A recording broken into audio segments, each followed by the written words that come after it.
2023. Yes, match point.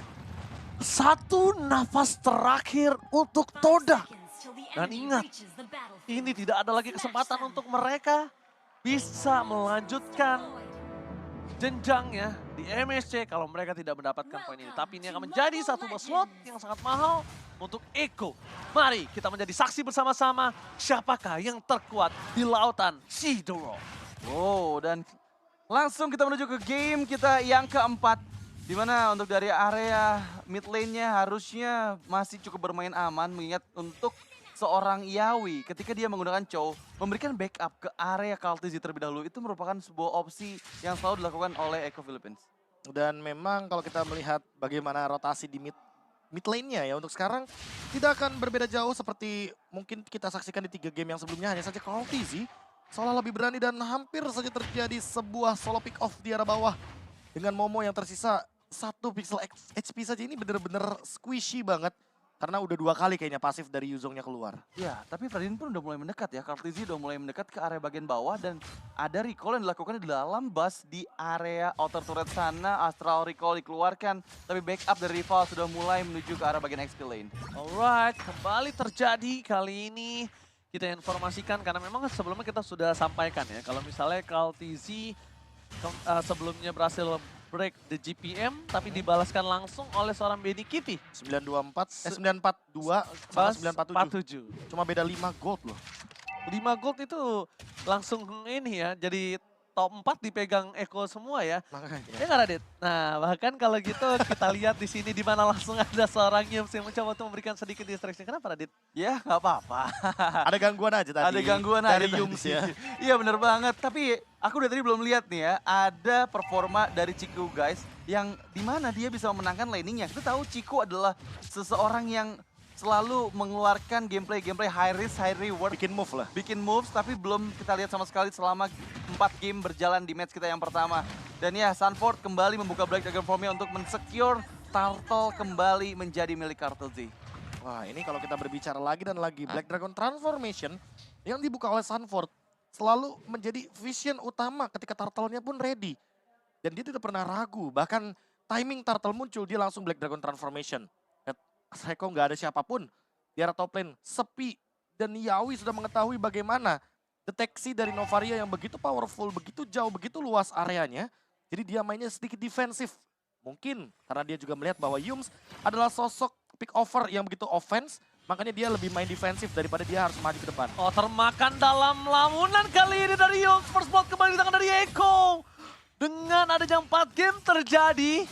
Untuk match pertama kali ini full dominasi dari Eko sebagai pemegang first blood-nya Radit. Ya, pemegang first blood tertinggi di MSC 2023 Echo Philippines. Dan sebenarnya ketika Black Dragon form ya dari Sunford-nya ini dibuka pada saat Turtle, ini sebenarnya bisa dipanis kan Be untuk area XP lane dari Echo-nya? Iya sebenarnya kalau misalkan memang 4 playersnya lagi ready bisa banget.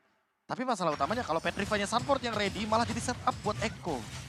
Jadi mereka kayaknya nggak mau ambil resiko tersebut dan menunggu potensi agar nantinya ada pos yang bisa dimanfaatkan. Dan lihat Sunford 1v1 di arah bawah hampir take down solo. Ini yang aku maksudkan. Ketika Sunfordnya nggak punya Black Dragon Transformation, itu adalah timing terbaik agar nantinya Sunford di take down sebelum Turtle yang selanjutnya muncul.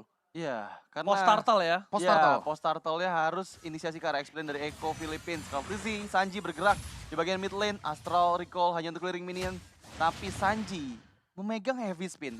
Ini yang jadi tanda tanya besar nih. Kalau misalnya mereka coba untuk team fight lagi, ada 2 heavy spin di sana dan akan ada chance keuntungan dipegang sama Echo Philippines. Oke, ngomongin keuntungan chance yang dimiliki dari Eko Filipin, ini setidaknya jadi 50-50 lah dari 60-40.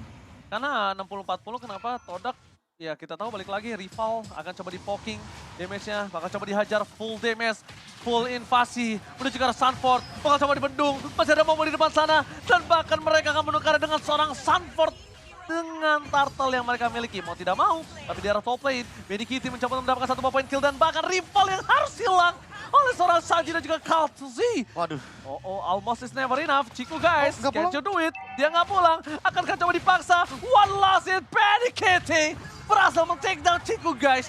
menurut aku agak cukup greedy melihat dengan ya. adanya turret yang masih punya platingan yang masih harus dikeluarkan oleh seorang Benny Kitty. Masalahnya perbandingan HP dari Benny Kitty dan juga Chico Guys ini terlalu jauh. Dan kalau tadi kita sedikit miss vision di arah top lane, yang terjadi adalah Yawi flicker, Yums-nya flicker, Divine Judgment-nya Yawi ini, Divine Judgment-nya Yums ini kena Benny Kitty, The Way of Dragon-nya dari Yawi kena Chico Guys.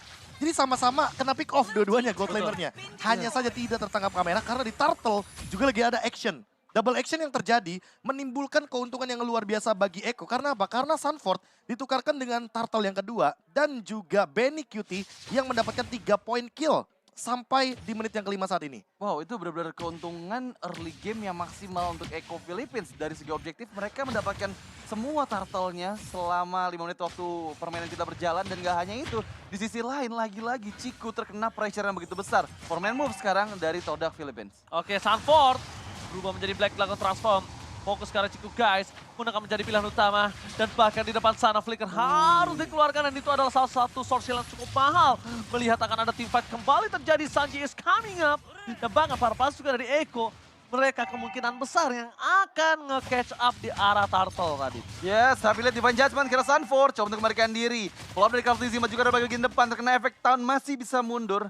Sepertinya disengage dari kedua belah tim karena cukup banyak ya tadi source skill yang dikeluarkan pada saat skirmish di bagian bawah. Oke, lihat kali ini para pasukan dari Echo mereka punya satu kerugian. Gak ada Sunford, gak ada Black Dragon Transform. Iya. Ya, tapi lihat setup turtle-nya mereka udah jalan duluan. Retribution juga sudah digunakan dan mereka tahu kalau rival itu akan lebih mengutamakan level. Karena ini udah ada 2 gap level yang benar-benar terjangkau dari seorang Carl Fizzy. Dia bahkan sudah punya Guardian Helmet dan Anti-Queer sudah dimiliki Yawi. Jadi mungkin ke depannya kita akan melihat bagaimana Momo. Damage-nya tidak akan maksimal menuju ke arah Yawi. Tapi untuk Ciku Guys, dia masih memiliki potensi damage per second yang tinggi. Sehingga nantinya Nibiru bisa menjadi jawaban untuk bermain front to back. Ya, sebenarnya ini dengan membawa Novaria cukup bisa sih untuk meredup ya. Pick off strats yang dimiliki sama Echo Philippines. Karena mau nggak mau mereka harus bisa mencari positioning bus yang nggak kena Astral Echo ketika diproyeksikan oleh seorang Moon. Tapi di sisi yang lain, ini pada saat nanti team fight, Moon-nya harus bisa escape dari Black Dragon Transformation karena selalu menjadi target utama dari seorang Sunford. Ini sih dari tadi aku lihat Yawi bener-bener nggak kedeteksi sama Astral Echo loh. Iya ya. Iya, dia paham gimana caranya untuk menghindari hal tersebut, tapi ada heavy spin dan flicker pun digunakan. Yes. Alright, langsung menuju ke arah depan. Kaltesi masih mau lebih. Sanford mencoba menuju ke arah Ciku Guys. Dengan ada satu buah konsil dan bahkan di depan sana Ciku Guys sudah mengeluarkan flickernya. Kaltesi tidak mau melepaskan sedikit pun pandangan dan jangkauannya terhadap pasukan dari Todak di arah bottom lane. Dia ingin mendapatkan dengan pasti turret di arah bottom lane dan bahkan lihat di sini Sanji mencoba menuju ke arah seorang Yums. Masih ada flicker depan sana. Informasi telah diberikan yang tandanya mereka tidak bisa melanjutkan team fight kali ini. Ya, tadi Astral Echo yang manis sebenarnya dari Moon kena ke arah 4 player Echo Philippines, tapi sayangnya inisiasi berhasil digagalkan oleh seorang Yums yang masih memegang flickernya sehingga heavy spin kopian yang dimiliki sama Sanji nggak berhasil men-take down dirinya. Dari segi in-game equipment, silakan Profesor. Wah, ini makin lebih mengerikan karena udah punya Wind of Nature terlebih dahulu untuk menghindari serangan dari Ciku Guys dan juga dari Momo. Tapi kalau kita melihat tadi ya, Momo sudah mengeluarkan flickernya. Artinya di team fight Lord kali ini yang aman adalah Benny Cutie. Tinggal Benny Cutie nanti akan bermain dengan flanking bersama dengan Yawi atau dia akan bermain front to back karena sekalipun nantinya kita tahu Kari men-take down ke arah tank itu meltdown-nya cepet banget. Ya, Karena mau bagaimanapun dengan Golden Staff, Kari ini adalah tanker killer dan sudah jadi Golden Staff-nya anyway. ya dan dengan nggak adanya flicker dari Yums, ini inisiasi nggak bisa dibuka dari Todak sih. Dan mau nggak mau mereka harus bisa set up Lord-nya sebaik mungkin agar setidaknya ada player yang mendekat ke area semak-semak yang ada Yums ya, Council Play. Dari Yums, engage ke arah belakang sana, coba untuk mencari targetnya tapi diketahui oleh Kartizi dan langsung digagalkan Council. Oh, solo pick off, Benny Kitty bakal memaksakan kembali dengan Sanji di depan sana ada Rival, tapi Kaltizi juga agak sedikit terperangkap. Benny Kitty is coming up, Rival akan menjadi pilihan utama, Rival akan coba headbutt ke depan, double kill didapatkan. Oh my god, ini tidak bisa lagi dibendung oleh para pasukan dari Todak. Mereka masih mau lebih, dan mau terkena The Way of Dragon, looking for Wipeout, tukang somai ke The God. Oh my god, Wipeout didapatkan oleh para pasukan pasukan dari Echo Loud, Echo Proud. Wipe out lagi dan lagi diperlihatkan di game yang keempat. Lord berhasil dapatnya oleh Eko dan sudah mulai bergerak menuju ke arah top lane dari Todak Malaysia. Satu inner turret yang cukup berharga. Berhasil dihancurkan dan membuat pertahanan dari Todak akan semakin rapuh lagi pada saat Lordnya mendekat dari sisi top lane sana. Wah ini ketika Ciku guys yang nggak punya flicker. Lihat Sanford zone outnya bener-bener gila banget sampai paling belakang sekalipun. Dan ini Ciku guys dibuat di menit yang ke-10 baru punya Malefic Roar. Jadi bener-bener under banget conditionnya. Sanford, Petrify walaupun belum ready. Dia udah mulai set up. Belum ada Dragon Transformation dan ini mungkin akan jadi momen untuk Yawi dengan flickernya. Oke, duel Dragon berhasil di follow begitu saja. Para pasukan dari Echo, mereka tidak mau terlalu terburu-buru. Bahkan Yawi yang almost take down. Ada sebuah rival, tapi masuk ke dalam kandang yang salah. Ini kandang Pause EORK yang membuat dirinya harus tumbang dengan sangat instan. Almost is never enough. Asal recall-nya bakal Sanchez double kill. Apakah ini akan menjadi one strike push? Karena tersisa Yom, Ciku guys dan juga Moon yang bakal di-all-in begitu saja oleh seorang Sanford. Instant pick off kembali dan bakal Sanford harusnya hilang, Kak.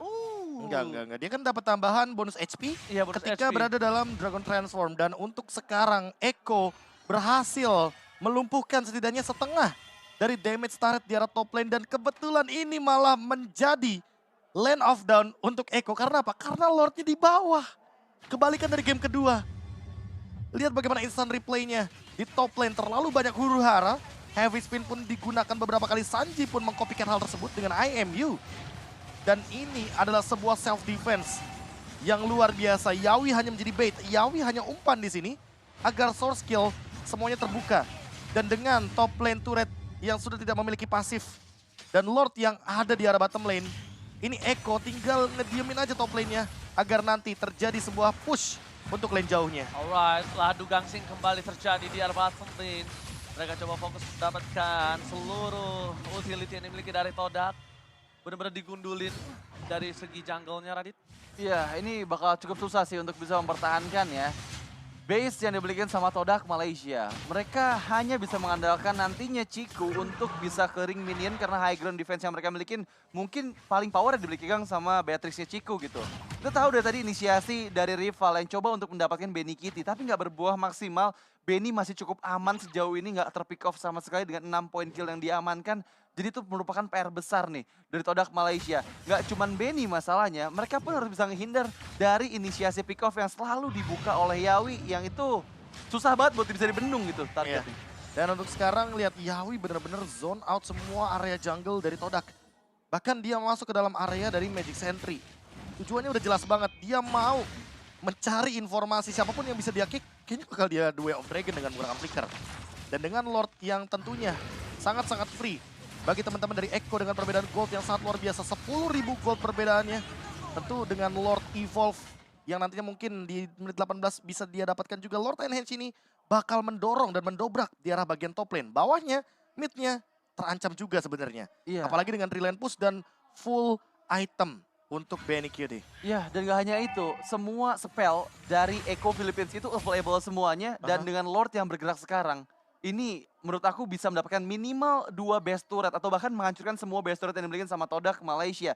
Lihat gimana nantinya Yawi yang selalu membuka peperangan dengan Conceal dan juga Flicker ke arah backliner dari Todak itu bakal memulai perang ketika Lord mendekat di area top lane sana. Oke, tapi yang masalah utamanya adalah mereka tidak memiliki high ground, hanya seorang Ciku guys. Dan bahkan para pasukan dari Echo, mereka bakal coba untuk menabrak menuju ke arah belakang Sanford. Zoning out coba terjadi untuk membuat seorang Lord bebas mendapatkan satu buah turret. Dan melihat mereka meredam rem dalam tim fight mereka, wow, ini menjadi sebuah perhatian yang cukup menarik.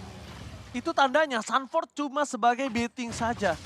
Dan ketika para pasukan dari Todak tidak mengeluarkan short skill yang semaksimal mungkin, tandanya mereka akan coba memaksa tim fight ini di luar dari base-nya, Radit. Yes, Itu dia. Conceal play. Di bagian bottom lane sana, coba untuk engage, tapi tertarik di point judgment Carluzi. Dan itu dia yang ternyata diinginkan oleh para pasukan dari Echo. Echo Loud, Echo Proud berhasil memancing ikan marlin keluar dari kandangnya. Dan bahkan mereka memporak-porandakan. Mereka tidak bisa membuat mereka masuk lagi ke kandangnya. Dan rival tersisa seorang diri. This is it.